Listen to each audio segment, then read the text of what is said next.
Most people grow up believing that, if they work hard, get educated, and earn a decent income, financial stability will eventually follow. That belief is deeply rooted in how many of us were raised. Study hard, get a good job, earn a reliable salary, build a comfortable life. For many people, that plan once worked, but something strange has been happening in the modern world. Millions of intelligent, hardworking people are doing everything they were told to do, and yet they still feel financially stuck. They wake up early, work long hours, and earn incomes that previous generations might have considered impressive. Some even earn six figures, yet every month feels like a race just to stay afloat. Savings never seem to grow the way they expected. Debt lingers longer than it should. Financial security always feels just slightly out of reach, and this leads to a deeply uncomfortable question. Why do so many smart people struggle with money?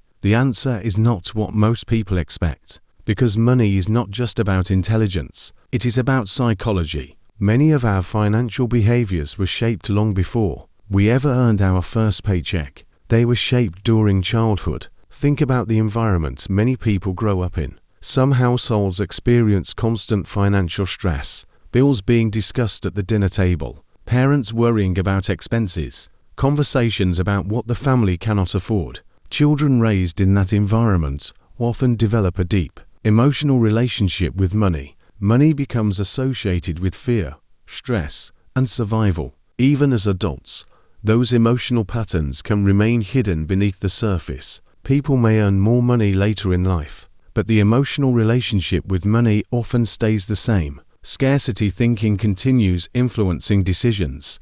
Even when income improves, other people grow up in environments where spending is normalized. The focus is on enjoying life rather than thinking about long-term financial consequences. In those households, consumption can become a habit that follows people into adulthood. These early psychological patterns quietly shape financial behavior for decades, but most people never stop to question where their money habits actually came from. They simply repeat them.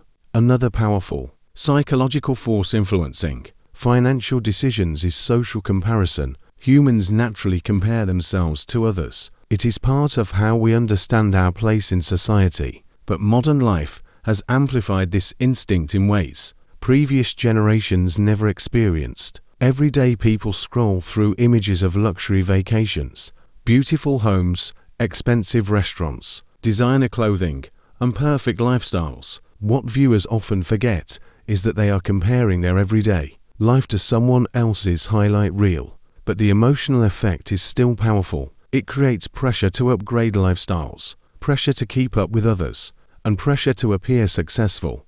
Over time, these pressures influence spending decisions that have little to do with personal happiness or financial stability. Many purchases are not about necessity. They are about identity and perception. This is where the psychology of status enters the picture. Throughout history, humans have used visible signals to communicate social standing.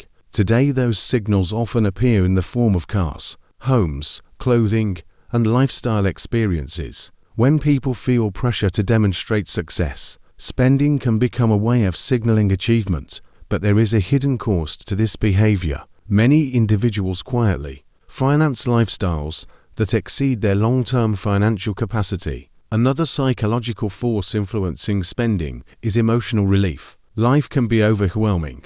Work stress, relationship struggles, uncertainty about the future, and everyday responsibilities create emotional pressure. Many people cope with these emotions in subtle ways: buying something new, ordering food, upgrading a device, booking a trip.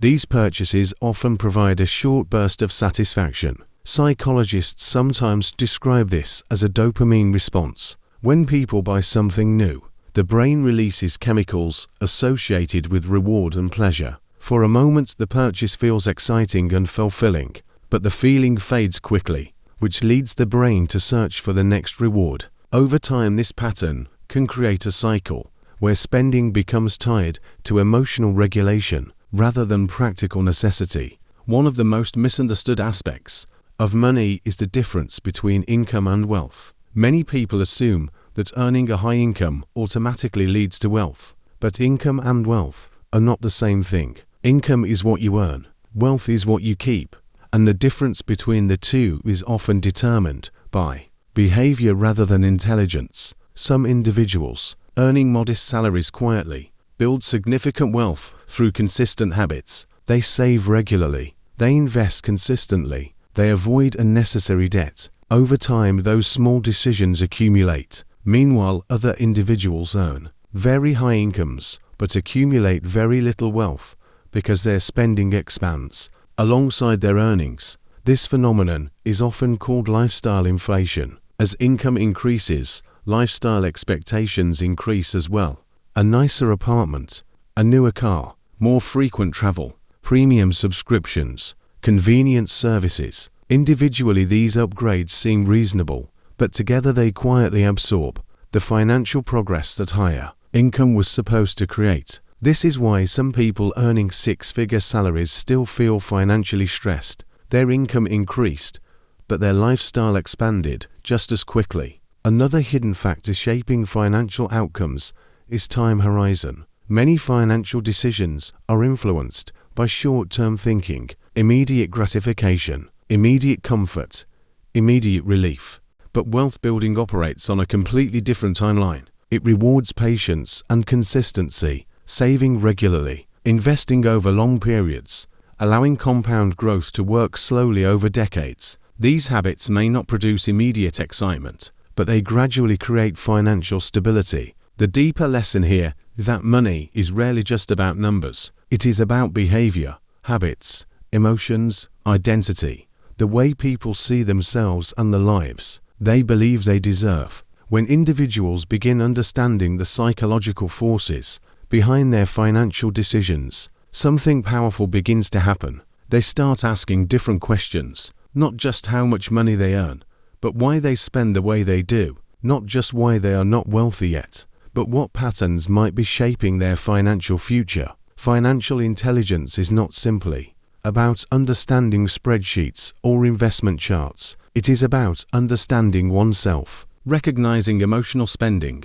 questioning social pressure, thinking about money in terms of decades rather than days. The individuals who build lasting financial stability are often not the smartest people in the room. They are the ones who understand their own behavior. Because money is not just about earning more, it is about thinking differently. And sometimes the most powerful economic signals are not found in markets or headlines. They are found in the quiet habits people repeat every day, the small choices that shape their lives over time, the decisions that slowly build either freedom or pressure. If this reflection made you think differently about money, subscribe to Hidden Economic Signals. This channel explores the intersection of psychology, money, and life wisdom, because understanding wealth begins with understanding people, and the most important financial signals are often hidden inside our own behavior.